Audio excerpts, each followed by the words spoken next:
Bien amigos, bienvenidos a este programa de Energía así misteriosa aquí en Radio Espí, con nuevo decorado y aquí con nuestro amigo Juan Carlos Chávez. Hoy hablamos de un tema controvertido, hablamos de telepatía, hablamos de la transmisión cerebral, de todo aquello que trata la estimulación cerebral y desbloquea nuestros poderes de telepatía y clarividencia.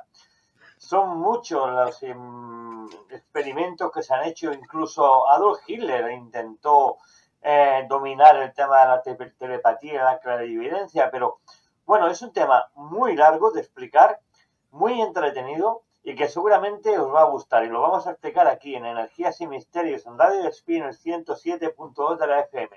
Y para hablar de esto, ¿quién mejor que hacerlo que nuestro parapsicólogo, escritor y compañero Juan Carlos Chávez? Juan Carlos, buenas tardes, ¿cómo estamos? Buenas tardes, buenas noches. Aquí Buenas estamos, noches. aquí estamos. Un Pues, tema puntiagudo. bueno, ya hemos tratado un poco otras semanas, habíamos tratado el tema precisamente de los suprasentidos. Y aquí Ajá. vamos un poquito, digamos, en lo que es las Remolque. últimas investigaciones que se han desarrollado.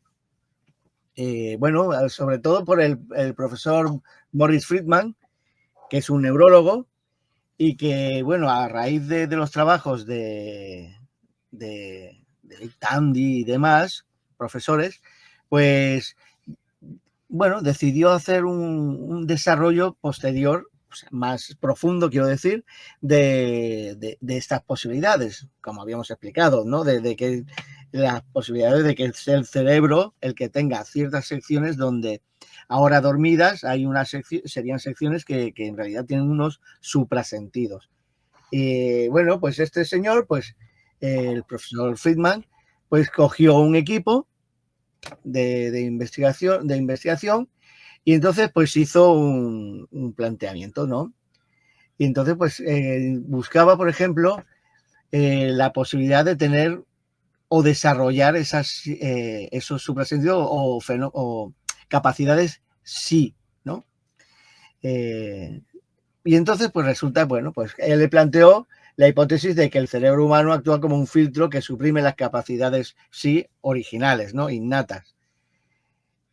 Bueno, pues para ello, para ver si estaba en lo cierto, pues utilizó a un equipo de voluntarios, unos que iban a tener unas lesiones inducidas en la región frontal media izquierda, ¿no? El parietal derecho, bueno, el izquierdo, y entonces pues querían ver si había una fenomenología, digamos, efectos significativos. Bueno, pues este señor, pues, y corto ni perezoso, pues básicamente pues hizo una serie de control de los fenómenos sí que se podían llegar a producir en esa zona en concreto. Y eran, por ejemplo, conexiones telepáticas, la clarividencia, sobre todo eran sí fenómenos sí gamma, ¿no?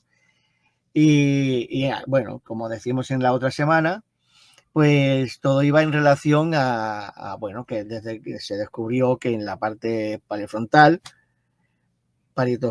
quiero decir, pues hay una sección del cerebro dividida en sección derecha y sección izquierda que se veía inducida por ciertas capacidades en cierto momento de nuestra vida, sobre todo, por ejemplo, sobre todo cuando somos bebés prácticamente, y luego van desapareciendo. Entonces, para ello, él cogió, bueno, con la Fundación Vial, que se llama, que es la fundación donde él trabaja, pues cogió a un equipo que eran sus colegas Malcolm Vince, el doctor Jet Meltzer, Rohila Hashimi quiero decir, y el doctor Robert Shane. Bueno, estos son su equipo habitual de investigadores. Y entonces, pues lo que querían era inducir en ciertos voluntarios una especie de afectación o daño cerebral no permanente, ¿vale? Eso se genera a partir de un medicamento X que genera el equivalente a ese tipo de lesión cerebral. Ya digo, es inocua, o sea, pues, cuando pasan los efectos no quedan efectos y entonces no produce, ya digo, efectos secundarios. Y entonces cogió también un equipo de control, unos voluntarios, a los que se le iba a inyectar un placebo, ¿no? Y entonces para ello, bueno, pues hicieron un conjunto que eran, creo recordar, alrededor de 100 personas. Sí, habitualmente son grupos de 100 personas habitualmente. Bueno, pues cogieron y entonces pues inyectaron, ya digo, en la zona lóbulo frontal medio izquierdo, ya digo, es la parte normalmente la frente izquierda, para quien a lo mejor no se pierde por el camino. Y entonces descubrió que efectivamente pues habían unos ciertos resultados, cosa que por ejemplo en los equipos de control o en los placebos no se producía. Y entonces con ello, por ejemplo, pues en medio de este tipo de interacción, digamos, de experimento, pues descubrió que sí, que efectivamente pues tenemos una zona que de forma natural, químicamente sobre todo, queda inhibida. O sea, nosotros, si esa zona estuviera desinhibida químicamente, pues tendríamos esas capacidades. En la primera parte del experimento lo que él quería descubrir era exactamente qué es lo, o sea, cómo si realmente se producía ese fenómeno o no. Por medio de este tipo de experimentación, ya digo, produciendo una lesión no permanente, descubrió que sí, que habían tanto fenómenos de telepatía, clarividencia, precognición, o sea, fenómenos sí gamma, ¿no? Sí, Y entonces, pues, una cosa, sí, quiero hacer un inciso en esto, sí, porque claro, cuando hablamos de un traumatismo, hablamos de un golpe incluso en la cabeza, hay un sí, caso muy conocido, seguramente ahora cuando lo explique, tú te acordarás de él, que un día tenemos que hacer un programa sobre esta mujer, es muy importante, sí, pero hablamos de una mujer llamada Dorothy Eide, que con solamente 3 años se cayó por las escaleras, los médicos la dieron por muerta automáticamente. Cuando vinieron a retirar el cadáver, se la encontraron sentada en el suelo y con una nueva personalidad. Con solo 3 años, decía ser la mujer de nada más y nada menos de Seti, del faraón del egipcio. dios, bueno, sí, Dios, Se le acabó conociendo como Om Seti a esta mujer. Esta mujer acabó siendo arqueóloga y egiptóloga, muy conocida desde muy pequeña edad. Y lo curioso del caso, que sin conocer la zona de Egipto, cuando le llevaron a Egipto, reconoció los templos, reconoció las columnas, reconoció los lugares, reconoció personajes, lo reconoció absolutamente todo. Y ella dijo que había vivido en esa época, que ella venía de esa época. Y todo fue a través de ese traumatismo craneoencefálico que la había dejado en principio muerta, pero que luego nunca más habló como Dorothy Eide, sino siempre habló ya como Om Seti, la mujer de Seti.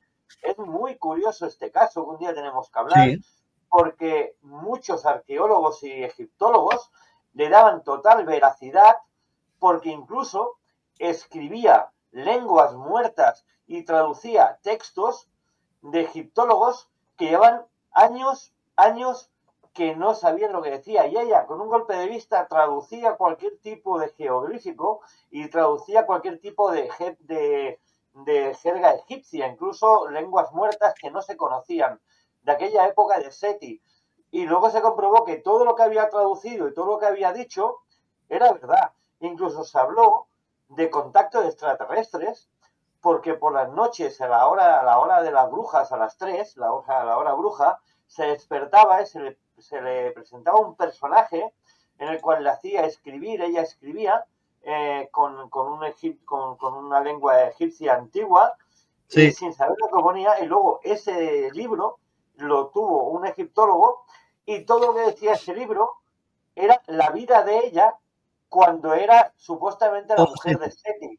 O sea, es un caso muy curioso de un golpe cerebral en el cual cognitivamente fue trasladada a otra vida y que realmente es digno de estudio, ¿eh? O sea, y estamos sobre lo mismo, ¿eh? Sobre el tema cerebral, ¿eh? No nos hemos Sí. apartado del tema general, pero es curioso, querría resaltar este inciso de Dorothy Eidy porque es muy curioso, Juan Carlos. Pues, pues muy a razón del seguimiento, digamos, de este tipo de investigación, pues podría ser muy parecido al tipo de investigación o desarrollo de este, de, digamos, de este fenómeno. Aunque, bueno, esto ya entra más, digamos, en lo que es el campo que de vez en cuando tenemos que mirarlo, tratarlo, que es el de la reencarnación, Sí, ¿vale? correcto. Y ese tenemos que tratarlo otro día y tal. Bueno, bueno, siguen volviendo un poquito al tema. No, lo decía Eh, porque venía de un golpe en la cabeza. sí, Ella tenía una vida totalmente normal, ella no hablaba nunca de Egipto y fue a raíz que la dieron por muerta que sí, trasladó sí, sí. toda su vida a la de Seti. O sea, es curioso, ¿eh? Sí, sí, no, es que va a colación de lo que estás comentando, pues ahora iba a explicar precisamente por qué el doctor Friedman pensó en esto de generar una lesión no permanente y además en una sección tan exacta, ¿no?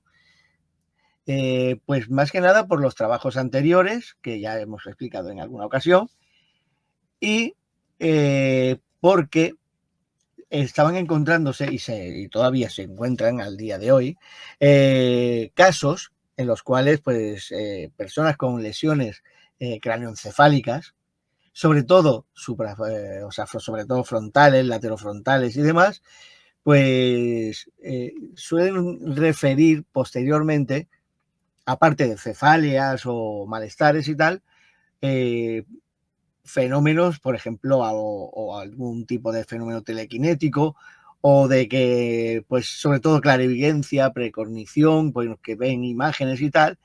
Y entonces él asoció, dijo, bueno, pues vamos a hacer este tipo de investigación. Y ya digo, esta investigación dio como resultado pues, que tenía toda la razón del mundo, porque lo que buscaba él es precisamente, primero, si una persona tiene este tipo de lesión, ¿cómo se le puede ayudar a esta persona de tal manera que pueda tener una vida lo más, digamos, normal, ¿vale? Porque, claro, estamos hablando de que tú imagínate, pues tú no estás habituado, o yo mismo no estamos habituados, y vivimos una vida normal y de buenas a primeras tenemos un desgraciado accidente. Y a partir de ahí, pues imagínate escuchar voces o escuchar la gente, las conversaciones mentales que tiene la gente, y sobre Claro. todo el transporte público, ¿no? Y cosas que pueden generar incluso enfermedades mentales posteriores, ¿no? Y entonces, pues, eh, el doctor Friedman como neurocirujano, digamos, neurólogo, pues básicamente, pues, dijo, bueno, pues, a ver, necesitamos, para poder tratar al paciente, necesitamos conocer la dolencia, tenemos que saberlo. Una, Y entonces, una de estas dolencias psiquiátricas de mm, voces de otras personalidades la podemos encontrar también en la película Joker, en el sí, cual habla de este tipo de trastornos mentales, también sí, sí, importante. sí, A veces sí, el sí. cine nos sorprende también, ¿eh?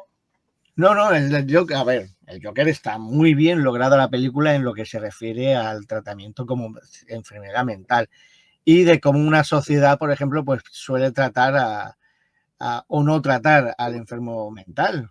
O sea, es una persona enferma, ya sea mental, ya sea físico, o sea, es una persona que tiene unas dolencias y como el sistema, ya sea americano, ya sea cualquier sistema Lo aparta. sanitario de no sé qué cuántos países, pues que bueno, consideran bueno, que esa persona, como decíamos muchas veces, cuentitis aguda, ¿no? Confunden una enfermedad crónica de este tipo bueno, pues esta persona lo que quiere es drogas, digamos, y vivir del Llama la cuento, atención. llamar la atención. Y entonces esta película, ya digo, está muy bien trabajada en ese aspecto, de como él, por ejemplo, pues tiene que reaccionar de una manera que explica que, bueno, yo me comporto, o sea, no tengo más remedio que comportarme de esta manera porque me han quitado el soporte que me mantenía mínimamente en condiciones. Entonces, básicamente, pues este señor, pues, o sea, esta película está muy bien pensada por eso, por el trabajo de, bueno, de tanto producción, dirección, el actor hace un papelón, pero bueno, no voy a, me gusta cómo trabaja y ya está. Y básicamente, bueno, pues, bueno, volviendo un poquito, pues eso, volvemos a... el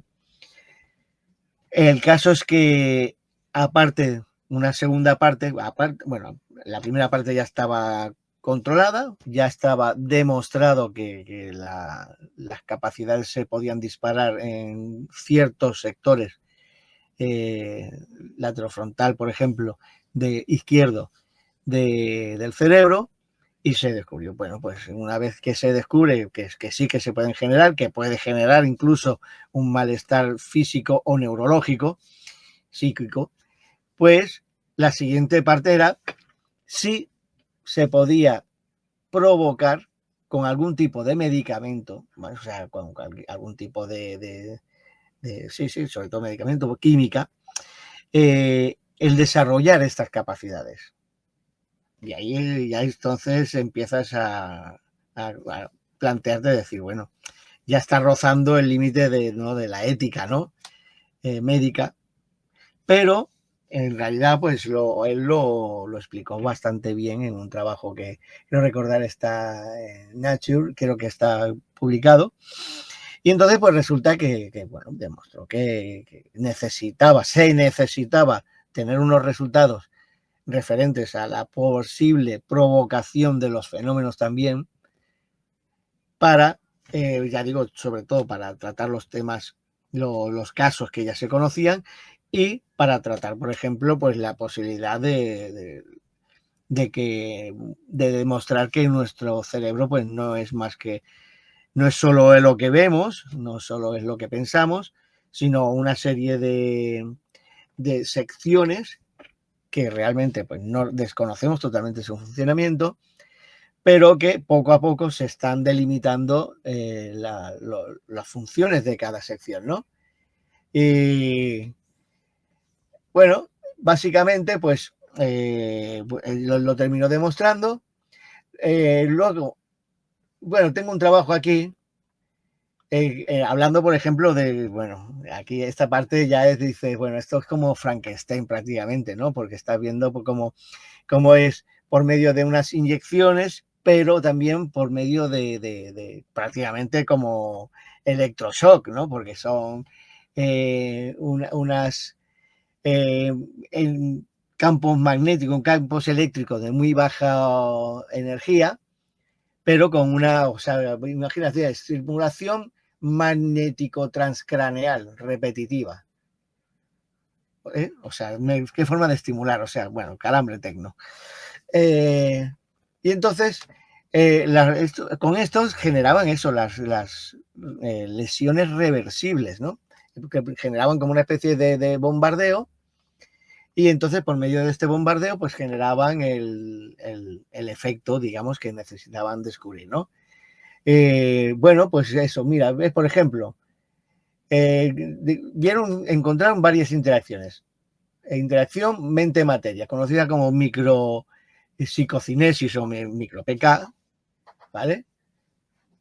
Es, bueno, explicándolo más que nada, es pequeños movimientos de psicocinéticos, o sea, movimiento de objetos, pero o sea, también, por ejemplo, pues, ya digo, trabajo, por ejemplo, a nivel telepático, clarividencia, precognición. Bueno, básicamente lo que después, por ejemplo, ha ido, esto es una serie de, bueno, lo que ha ido degenerando es la capacidad de utilización de este tipo de efecto, ¿no? De fenómeno. Claro, de buenas a primeras, que la han intentado controlar bastante bien, pero de buenas a primeras, pues ciertas empresas armamentísticas, incluso, y médicas, se han visto interesadas. Claro que estamos interesados porque ya sabemos si retrocedemos a los años 70, sobre todo Estados Unidos, guerra de Vietnam, y nos traemos a los experimentos del supersoldado, LSD, bueno, unas historias, una locura. Bueno, recordemos que el LSD fue un invento de los Estados Unidos para crear ese supersoldado.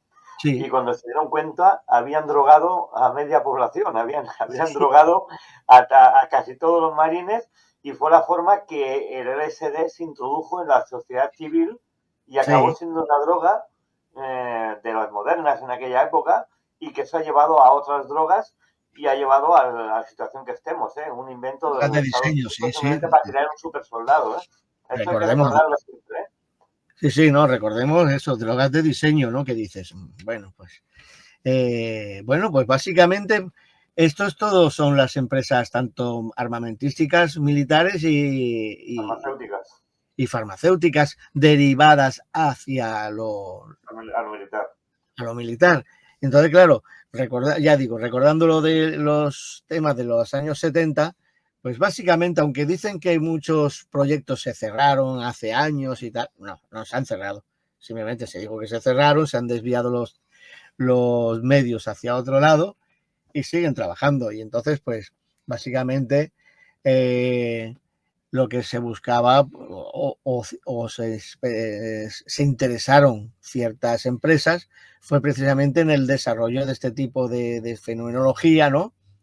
A ver si se pudiera utilizar a nivel militar, a nivel espía, o sea, bueno, y sobre todo de espías, contraespionaje y demás. Pero bueno, básicamente, pues, ya digo, es un equipo que ha trabajado bastante independiente. No han sido, por ejemplo, cogidos por nadie, por lo menos que se sepa, ¿no? Sí que ha abierto la puerta a lo que es, ya digo, a la medicina, sobre todo para el tratamiento para personas con lesiones cerebrales por debido a accidentes traumáticos. Y entonces, pues básicamente, una de las cosas que también están probando ahora es si este tipo de interacción, por ejemplo, en daños cerebrales que pueden producirse también, por ejemplo, como ictus, trombos y demás, ¿no? Que pueden producir unos daños, si este tipo de fármaco y tratamientos podrían mejorar por medio de segundos pasos, o sea, por ejemplo, pues imagínate si una persona se le puede hacer centrar su mente, aunque su cuerpo físico tiene una red neuronal que ha sido dañada, pues por medio de este tipo de medicamentos y tratamientos, pues conseguir avanzar en la recuperación del paciente. Yo creo que bastante bien en ese aspecto, ¿no? Ahora, por ejemplo, voy a explicar, voy a hacer un repaso muy sencillo, ¿no? Bueno, básicamente hemos hablado de las interacciones materia-materia, mente-materia, por ejemplo. Luego, por ejemplo, en la mente-materia utilizaron, aparte de lo que hemos explicado anteriormente, los campos magnéticos, también utilizaron lo que eran el efecto visual, los efectos estroboscópicos en relación a esto. Bueno, básicamente tuvieron también una serie de resultados porque era una serie de controles, ¿no? Controles, por ejemplo, digamos, el control de la mente, digamos, hacia un lado, o sea, para mover el objeto hacia un lado o hacia el otro. Bueno, básicamente esto. El tratamiento de este señor, el doctor Friedman, pues iba destinado a esto. Ya digo, es un trabajo, lo tengo aquí, bastante completo, ¿no? ¿Vale? Porque, bueno, pues ellos explican que si el dato lineal, que no sé, bueno, aquí lo vamos a explicar de una forma más sencilla. Básicamente lo que también ha desarrollado a partir de todos estos trabajos, sobre todo de la parte paleofrontal, es que básicamente ha dado por hecho, o sea, ha demostrado que nuestra, por ejemplo, lo que nosotros, por ejemplo, cuando hacemos visualización creativa, que teóricamente es una visualización, además es bastante frontal, pero que hasta ahora no había muchos casos o la ruta que seguía, por ejemplo, si tenía que ver con los ojos, si el nervio óptico tenía algo que ver, si desde la parte, digamos, trasera de la cabeza, del cráneo, que es donde está la sección que se encarga del tema visual, porque nuestros ojos funcionan así, nuestros ojos tienen ahí un nervio óptico que va a un sistema neuronal que va desde la parte frontal hasta la parte trasera del cerebro, y de la parte trasera del cerebro se vuelve a la paleofrontal, donde se crean las imágenes. Por eso a veces vienen los déjà vus. Pues entre la ida y venida de información, se duplica esa información y parece que haya aquella típica frase, esto ya lo he hecho, esto ya lo he vivido. Sí. Y es por eso, porque hasta que no llega la información a la parte trasera del cerebro, esa información se puede volver a duplicar, y es cuando vienen los déjà vus. Hay una cosa muy curiosa del cerebro. Yo se me he preguntado, los sueños predictivos, Juan Carlos, ¿en dónde los englobaríamos? Porque claro, también es una parte neurológica de nuestro cerebro, los sueños predictivos, que también tiene que ver con la neurología. Bueno, pero sí, bueno, los sueños predictivos también vienen de la parte frontal de nuestro cerebro, ¿vale? Sobre todo, bueno, en esta parte está la parte creativa y la parte material, digamos, o más, digamos, seria, ¿no? Podríamos decir, o material, ¿no? Técnica. Y entonces, pues tenemos el lóbulo izquierdo y el lóbulo derecho dentro del lóbulo frontal, ¿no?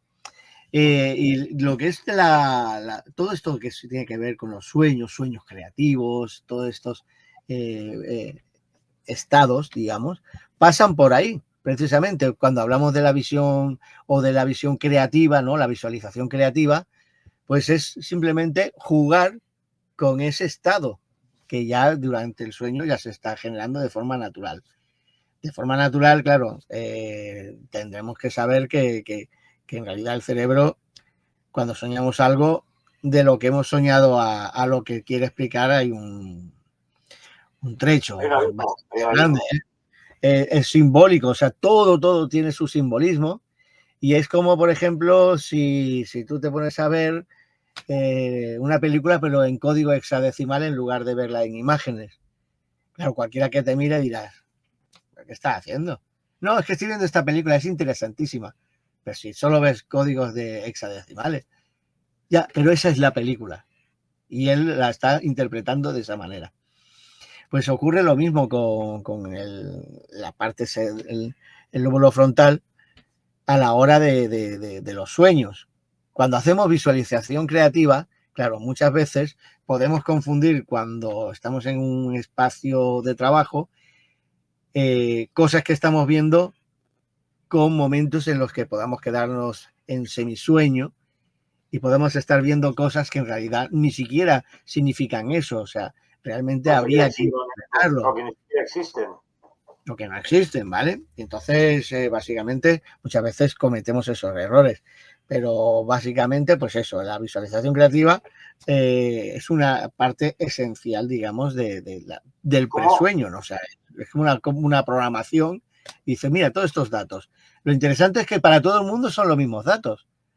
O sea, por ejemplo, ¿Cómo se explica que organizaciones, por ejemplo, como la OTAN y años anteriores, lo que es el ejército nazi, Adolf Hitler, estudiaran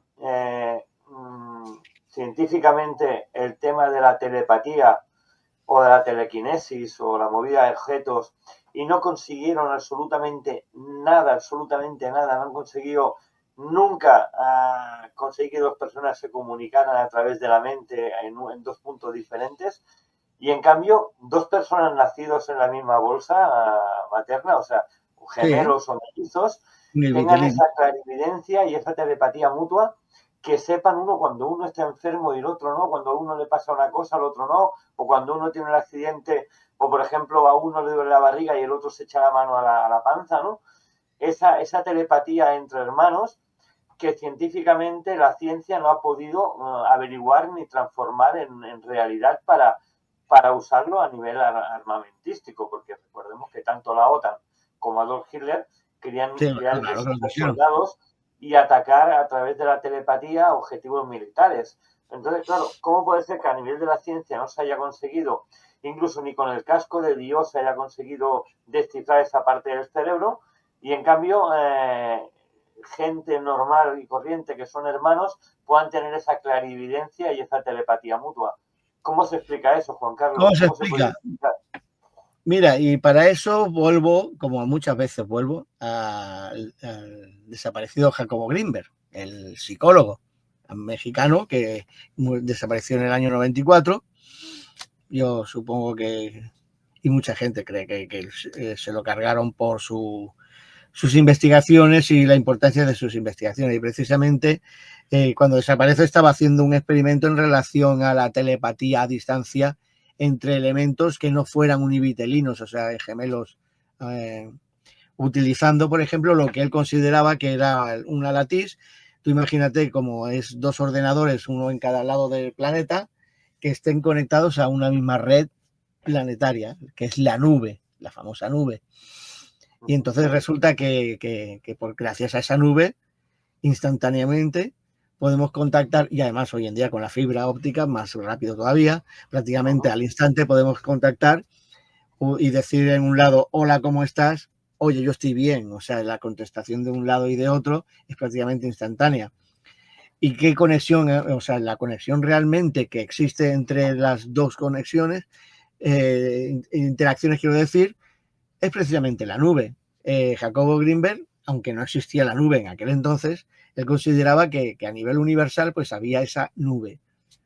Él denominaba lattice, ¿no? Como un elemento en el cual la información baja, sube, baja, o sea, se intercambia, y que él consideraba que se podría cambiar instantáneamente en todo el universo por medio de distintos planos dimensionales, ¿vale? Estamos hablando de salte, o sea, que una nube, imagínate una nube que no esté en la red habitual, sino que se salta a otro plano y, por ejemplo, el espacio-tiempo ya no le afecte de la misma manera. Pues nosotros, o sea, él lo que hacía era ese experimento. Es más, cuando él desaparece, él tenía contacto con un tibetano, siempre lo explico, con un tibetano, y había quedado a 1 hora para hacer precisamente una prueba de ese experimento. Y el experimento era que el tibetano tenía que esperar una serie de palabras que mentalmente lanzaba Jacobo Grinberg hacia el tibetano. Lo interesante de este experimento es que en cierto momento, y recordemos que era el día del cumpleaños de Jacobo Grinberg, en cierto momento el monje en el Tíbet llama a México y pregunta a la universidad si han visto al profesor Grinberg. Y dicen, no, esta mañana dio la última clase, que no sé qué, pero no lo hemos visto más. Comunicó con la familia, incluso con su hermano, y resulta que nadie había visto, o sea, en el momento en que termina la última clase de la Universidad de México, de DF, desaparece su rastro. Y lo interesante es que a la hora de denunciarlo, claro, él explica que él estaba en contacto para hacer ese tipo de experimento, pero que en cierto momento se hizo un vacío y que no encontraba la presencia de Jacobo Grinberg. Y a partir de ese momento nunca más apareció la energía esa, la energía vital. Con lo cual, en parte el experimento había sido totalmente un éxito, ¿no? Porque realmente había una interconexión, tanto como yo muchas veces cuando hago una investigación, que digo que lo interesante de una investigación es tanto cuando hay resultados como cuando no hay resultados. Porque las dos cosas son medibles y las dos cosas son interesantes, ¿no? pueden abrir puertas hacia otras hipótesis y otros trabajos.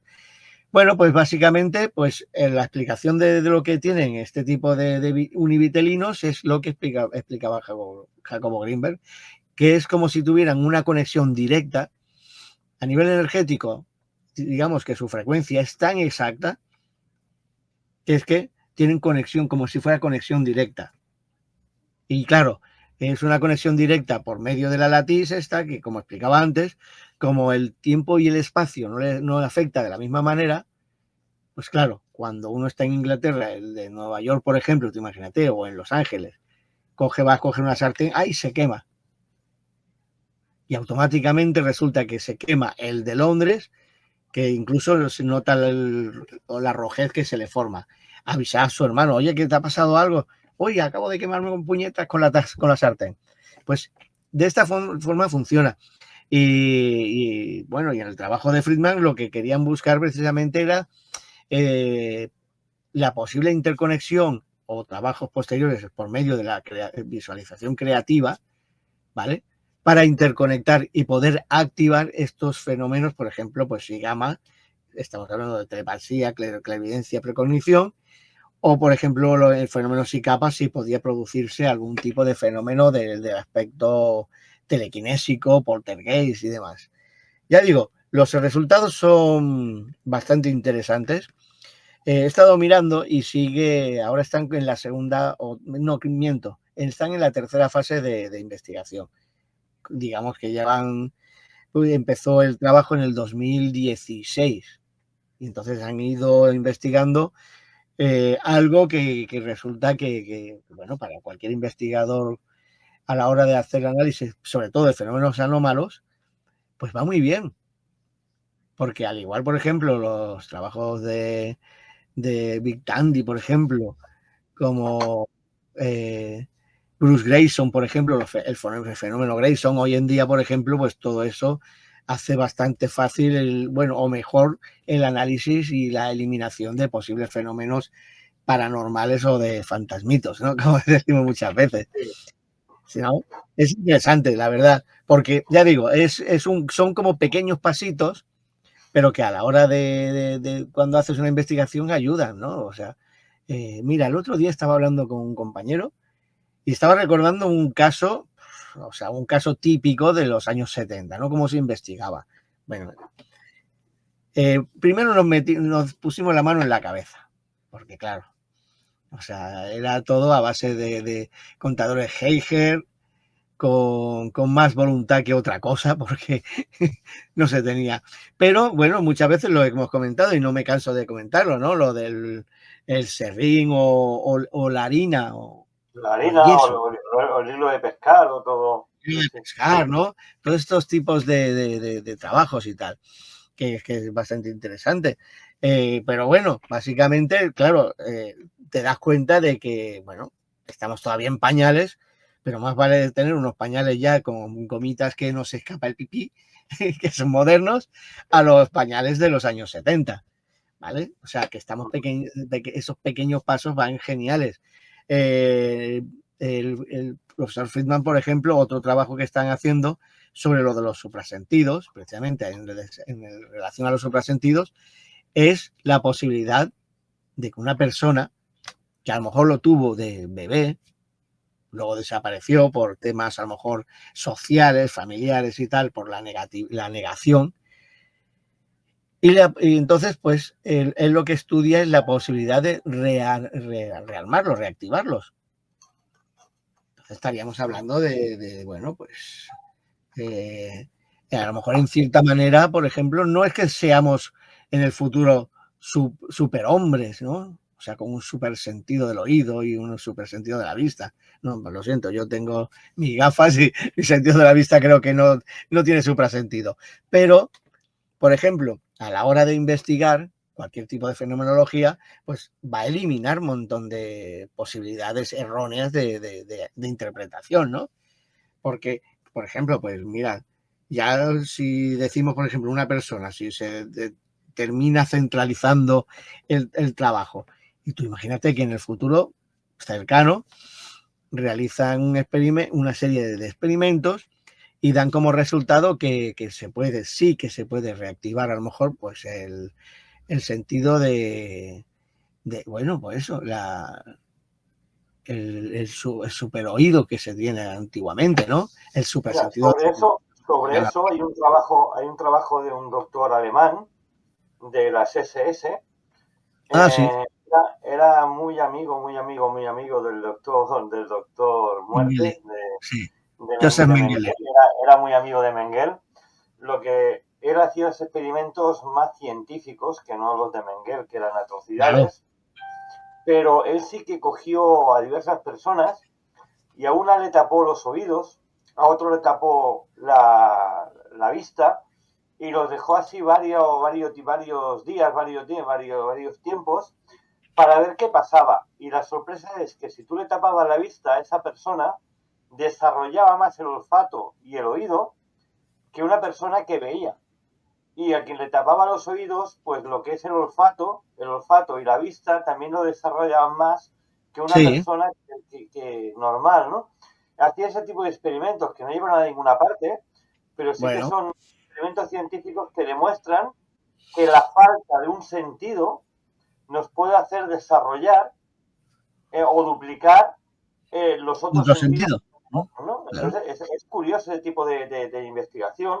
Lo que pasa es que cuando se acabó la guerra, todos estos experimentos nazis, muchos de ellos, que eran válidos y podrían haber ayudado, se taparon, se disimularon para que no se supiera de dónde venían, ¿no? De la procedencia que tenían, ¿no? Y yo creo que se perdieron grandes experimentos también al callar, porque claro, claro. evidentemente se hicieron muchas cosas malas, pero alguna de buenas se hizo también en el sentido de experimentación, cuando no se hacían barbaries, ¿eh? Hablo de experimentación científica. Lo hemos visto en las naves, en los aparatos, en las instalaciones nazis, en las Sí, grandes armas que tenían, los desarrollos que tenían a nivel armamentístico, que le daban mil patadas a muchas cosas que había hoy en día. Hoy, por ejemplo, lo podemos ver en China. China está creando aviones hoy en día que son dúplicos de los que tiene el ejército de Estados Unidos. Están haciendo sí, copias sí. son mejores que los que tienen que los originales de Estados Unidos. Hombre, claro, Entonces, claro, eso es normal. encontramos que eso a veces cuando uno pierde la guerra, parece que todo eso desaparezca y esas observaciones, esos experimentos se callen, ¿no? Me recuerda mucho, por ejemplo, a Tesla. Cuando Tesla se murió, se le quitaron todos los libros y se perdió toda la documentación de Tesla, se perdió absolutamente todo, porque fueron allí y todo lo que tenían documentado desapareció del mapa, ¿no? Entonces, claro, eso es una pérdida a nivel de la humanidad tan grande como fue el incendio de la Biblioteca de Alejandría. Si perdemos todas nuestras investigaciones, lo perdemos absolutamente todo, Juan Carlos. Sí, a ver, es que no se ha perdido. O sea, Lo han creemos que se ha ocultado, perdido, lo han ocultado, vamos.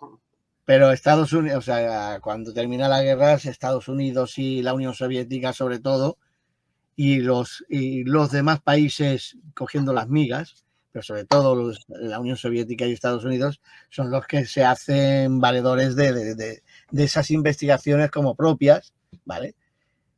Muchos de los investigadores son perdonados después de esas mil y unas atrocidades que llegan a hacer, pero son perdonados a cambio de trabajar para los grandes bloques. Y entonces, Tienes pues al director de básicamente, la NASA, pues, por ejemplo, al director de la NASA que fue el que hizo el viaje a la Luna, por sí, ejemplo. sí, el Brown, sí, ¿vale? Pues básicamente, sobre todo en neurociencia, por ejemplo, Alemania pues no estaba muy avanzada porque, a ver, la neurociencia estaba en pañales también en Claro, evidentemente. aquella época. Y entonces, básicamente, claro, lo que pasa es que eran atrocidades porque se hacían experimentos para el mero hecho de ver lo que soporta el ser humano. Solo por eso. Decir, wow, pues mira, eh, entre otras cosas, ¿por qué lo haces? Porque lo haces precisamente para hacer un soldado o buscar la manera de que un soldado, por ejemplo, pues lo apuñalen o le disparen y no sienta dolor, que pueda combatir, ¿no? Hasta el máximo hasta que caiga fulminado. Y entonces, pues básicamente, pues en lugar de utilizar soldados, pues los alemanes pues utilizaban a los prisioneros, a sus prisioneros, cualquiera que fuera. Bueno, Estados Unidos se sabe perfectamente que en ese aspecto pues iba muy a lo bestia, porque también, o sea, no era solamente la población civil, sino que también utilizaba a sus propias tropas. Son así, ¿vale? Y la Unión Soviética un tanto de lo mismo, ¿vale? Hay una película que está descatalogada de Estados Unidos con Emilio Estevez y Martin Sheen, padre e hijo, que se llama Cota Cero. Y es las pruebas nucleares utilizando a soldados de los Estados Unidos y en cada explosión atómica, pues meterlos en unas trincheras que están cada vez más cerca del núcleo de la explosión.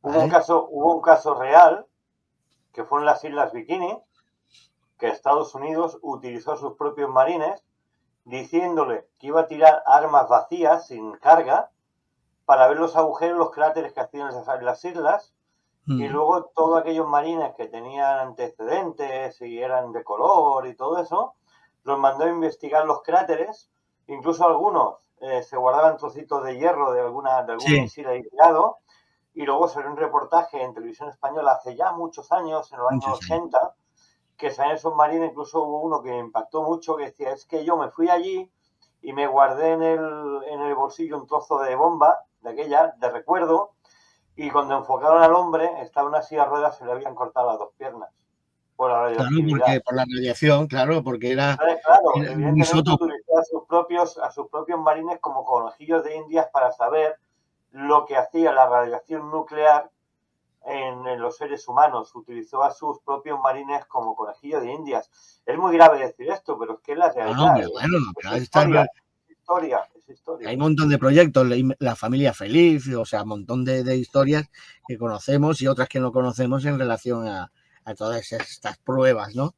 Pues básicamente, o sea, aquí en este caso, por ejemplo, Friedman, por ejemplo, aunque ha pasado muy desapercibido, porque la verdad es que este tipo de noticias no salen en la prensa habitual.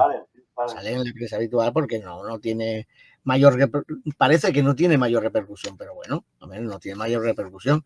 Por ejemplo, en muchos casos se podría estudiar incluso si supuestos mediums o personas que están contactadas en realidad pues están desarrollando o han desarrollado una segunda personalidad, un elemento que puede estar oculto representándose de alguna de las características así ya que hemos nombrado. Con lo cual, o sea, el tipo de investigación es, ya digo, es muy importante, pero esto no vende, como se suele decir, esto no vende. Y este señor, pues bueno, pues sí que se le reconocerá en su círculo universitario y sobre todo de catedráticos, pero desgraciadamente este señor pues no va a pasar a la historia ni va a ganar un premio Nobel.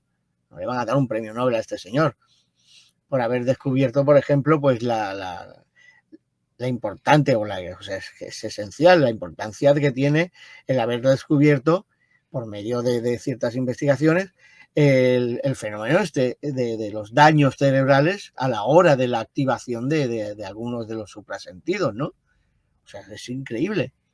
Pues bueno, claro, esto médicamente no pasa, o sea, pasa bastante desapercibido porque sí que servirá en el futuro para tratamientos y a la hora de investigar a nivel psicología o psiquiatría, pero ya digo, no es algo que repercuta sobre realmente la opinión pública y el mundo, ¿no? Con lo cual, este señor, ya digo, no va a ganar el premio Nobel de ninguna de las categorías.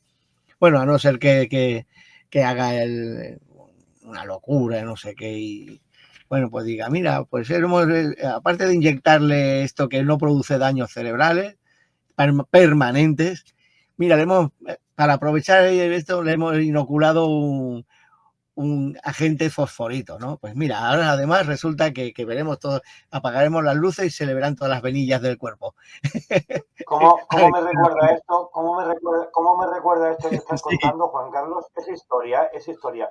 No tiene nada que ver con el tema neurológico, pero yo creo que a veces también hace falta renombrar cuando se hablan de estas ciertas cosas que han pasado en la historia para que no vuelvan a pasar, ¿no?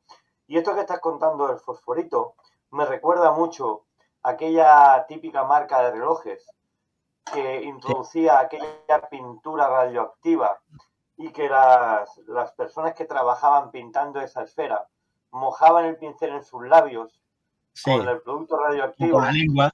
Sí, para pintar esa esfera del reloj y que el 99% de la plantilla a la edad de 60 años, la mayoría fallecieron, todos por cáncer de laringe o cáncer de boca o cáncer de claro. encías. Entonces, claro, que no tiene nada que ver con lo que estábamos hablando, pero No, bueno, sí, sí, no, como has no sé. tocado el tema de fosforito, de lo Sí. que es la mentalidad de las personas humanas, claro, me ha venido a la mente No, es que ese es dato, interesante, sí. ese dato porque es un dato importante que hay que explicar, igual que ante los rayos X, mucha gente se iba a hacer rayos X por hacérselos porque era una moda, o se le daba a los niños aquí en España, había medicamento y caramelos, dile a su hijo y a su nieto, caramelos con cocaína, no sé si te acuerdas tú de Sí, ese sí, sí. anuncio, ¿vale? Novocaína, por ejemplo, también tenía. Cocaína y todo eso, ¿no? O simplemente una cerveza, no voy a decir la marca, si su hijo está inquieto, dele una cerveza, ¿no? Una famosa Sí. marca que todos conocemos. Entonces, claro, evidentemente, la mentalidad humana no tiene fin. Y No, no. ahí sí que entramos de lleno en lo que es lo cognitivo, ¿no? Porque lo que es la maldad humana entra dentro de la inducción cognitiva de cada persona y de cada mente, ¿no? Entonces, claro, estas cosas hay que recordarlas, porque sí que es cierto que son historia, pero hay una frase que a mí me gusta mucho, la repito mucho, que dice, ¿no? Que la persona que no recuerda su pasado está condenada a repetirlo. A Por repetir eso sus yo errores. siempre intento repetir y repetir y repetir historia para que no vuelva a suceder jamás, Juan Carlos. Es que es eso, que lo que intentamos es que no se repita, porque volvemos a algo, o sea, esto es como un bucle, ¿no? Y entonces, pues básicamente es lo que tenemos que evitar. Pero no lo sé, no lo sé. Yo últimamente voy hablando y veo gente y tal que te dice, estamos acabados, Uh -huh. ¿no? Es como una sensación de, es que esto cada día se ve más negro, cada día se ve peor. Y dices, bueno, pero no sé hasta qué punto pueden tener razón. Básicamente el problema que tenemos es ese, que no tenemos un orden, ¿no? No tenemos un camino, digamos, que como a lo mejor años atrás y tal, que sí, que está muy bien lo de las redes sociales y la historia, pero que básicamente hemos perdido un poquito el oremos, ¿no? O sea, ¿Crees no que las redes buscamos la sociales interconexión y lo que tenemos es más aislamiento, ¿no? O sea, cada ¿Crees que uno a las lo redes suyo. sociales y la sociedad de consumo en la que estamos inmersos nos ha deshumanizado? ¿Nos ha hecho volver un poquito a lo que era al Homo sapiens, a las cavernas, en vez de avanzar humanamente? ¿Piensas que nos Eh, han deshumanizado en ese sentido, Juan Carlos? yo creo que no solo, o sea, nos ha deshumanizado, pero no hemos vuelto a las cavernas. Es que o sea, es que ahora no sabríamos defendernos en las cavernas. Ese es el problema.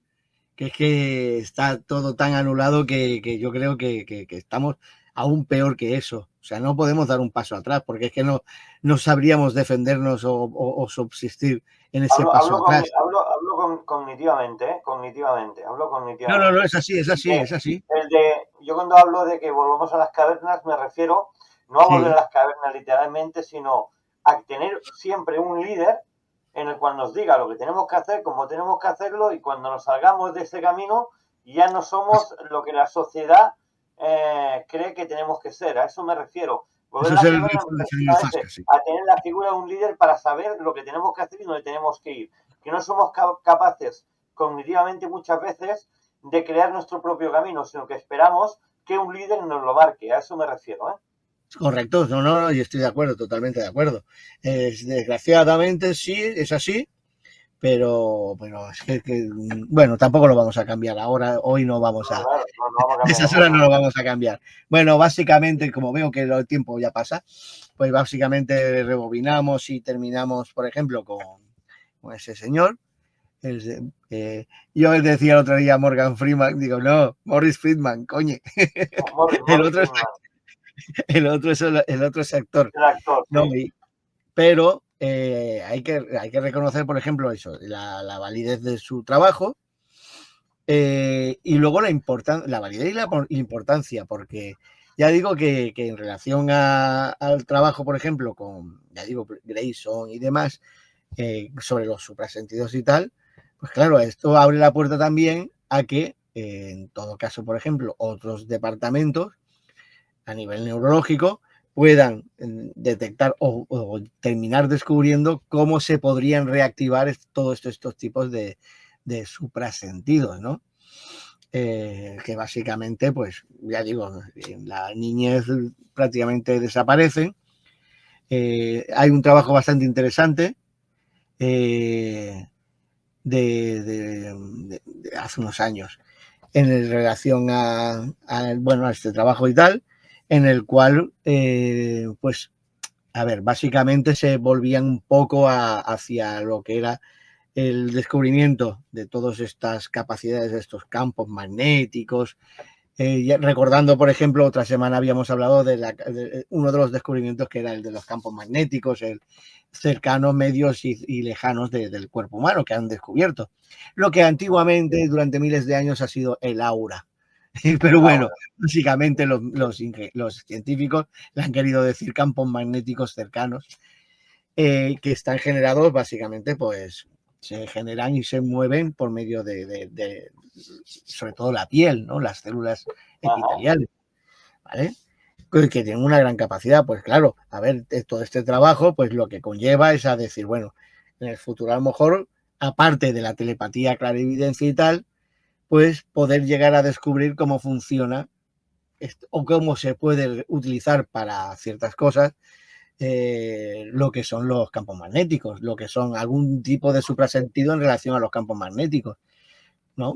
Por ejemplo, la psicocinesis en relación a los campos magnéticos, derivados, por ejemplo, hacia la medicina, por ejemplo, como hay algunos investigadores que están estudiando incluso lo que son los tratamientos, los reikis, o sea, todos estos tratamientos que parecen tener una eficacia, pero que hasta hace muy poquito, pues quedaba muy a la existencia del esoterismo, ¿no? Algo esotérico, ¿no?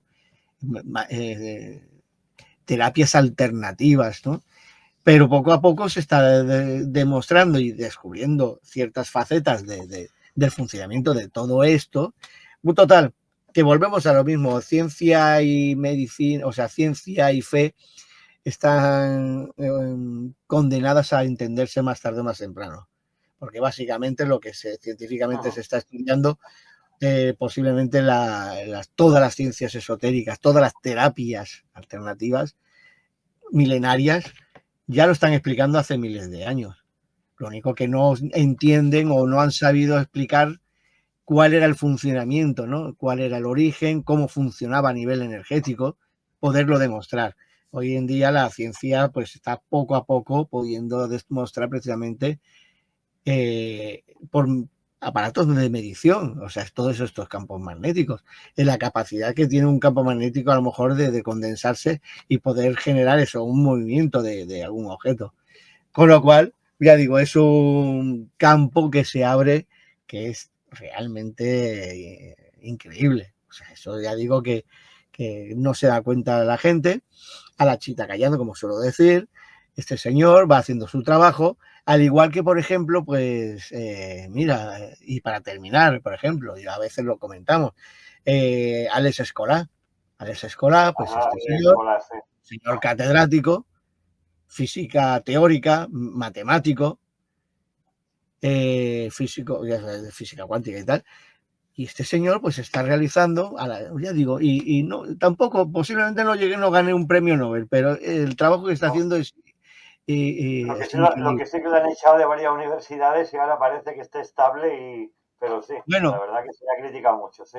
Se le ha criticado mucho, pero está en una universidad que es pontificia, o sea, que sigue siendo de la Iglesia, pero en la cual él vuelve a sus orígenes, a donde aprendió, donde estudió con algunos profesores de la Pontificia de Madrid y donde pues se le entiende bastante bien y lo entienden y lo apoyan. Y este señor, por ejemplo, pues ahora en silencio está llevando un proyecto.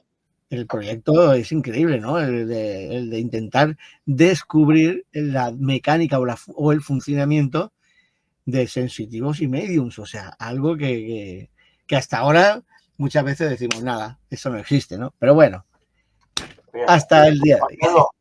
Juan Carlos, gracias por siempre por tu sapiencia, por explicarnos, por llevarnos a ese mundo de la mente y de lo espiritual y también muchas veces de la parapsicología aquí en Radio Espí, en Energías y Misterios. Y a todos ustedes esperamos la semana que viene aquí en este programa Energías y Misterios con un servidor, David Flor, y nuestro amigo Juan Carlos Chávez.